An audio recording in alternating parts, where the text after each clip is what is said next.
What is up, guys? Welcome to 3v3 YCS Las Vegas, where we have Walter taking on Eric. Now, Walter here decides to active terraforming, but look at the skillful play here from Eric as he takes his Droll and Lockbird and with all the might in his body moves that card from his hand to the graveyard and declares its effect. Wow, look at this play from Eric.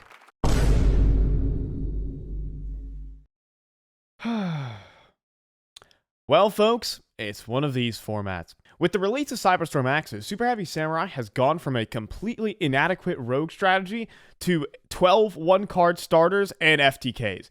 And even the Manadium strategy, possibly creating more wombo combo potential, thanks Jesse Cotton, we had to break out the few, but the powerful, floodgate hand traps, specifically Droll and Lockbird. If you've been living under a Yu-Gi-Oh! Rock, Droll and Lockbird is a card that reads, if a card of cards is added from the main deck to your opponent's hand, except during the draw phase, quick effect, you can send this card from your hand to the graveyard. For the rest of this turn, cards cannot be added from either player's main deck to their hand.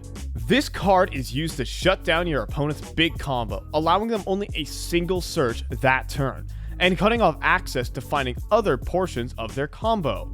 This makes an opponent expend more cards out of their hand and resources to continue extending or simply end their turn.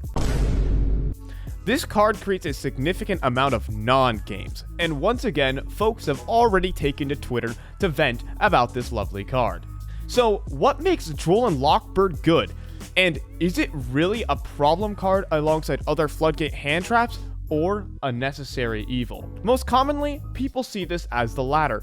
Droll and Lockbird keeps in check wild combo strategies that seek to overpower their opponent on the first turn, and in my opinion, that is a completely fine role. Those who play combo decks have to take into account the risk of their combo, while Uninterrupted essentially just wins the game, but if they do not reach completion, perhaps just lose. And Droll allows for the combo deck to at least add a card from their deck to their hand. So there is, at a minimum, a manageable board to perhaps enter into a grind game. Even then, there can be balance with this strategy. If a combo deck has non-engine interruptions of their own, they might be able to survive to the next turn and attempt to restart their combo on turn 2, which is good, interactive Yu-Gi-Oh! That you like to see. In addition, as any card is for Yu-Gi-Oh!, you have to play into Droll for it to get value. I know the meme I posted at the start of this video of Walter Jewell, a YCS champion, being brought down to his knees on Fenrir Pass, but it's not like he burned 5 cards in his hand to Droll and Lockbird. He actually almost came back in this game and forced game 3 because he was still able to have 5 cards of follow-up. As long as Eric doesn't outright OTK him, Walter is still very much in the game. Don't get me wrong, there are situations where Droll and Lockbird is absolutely crushing.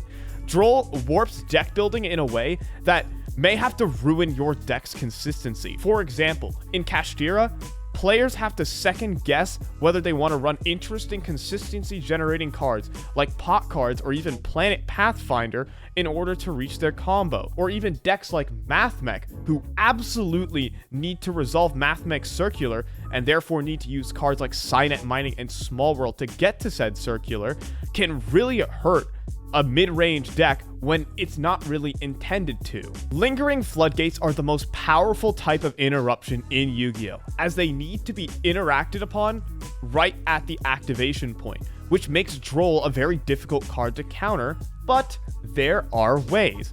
Players can keep in mind what card is most important to add to the hand.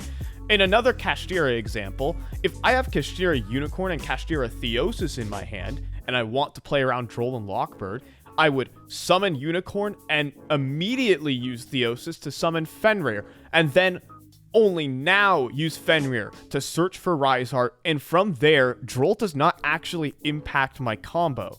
Which is why, in a way, Droll has some merit in terms of fairness. Because of its polarizing nature, sometimes Droll and Lockbird does nothing to actually affect the end board. Like I just mentioned, it's not universally good against all decks, like some other floodgate hand trap. And by being careful on what your first search is, you can dodge the negative effects of Droll and Lockbird.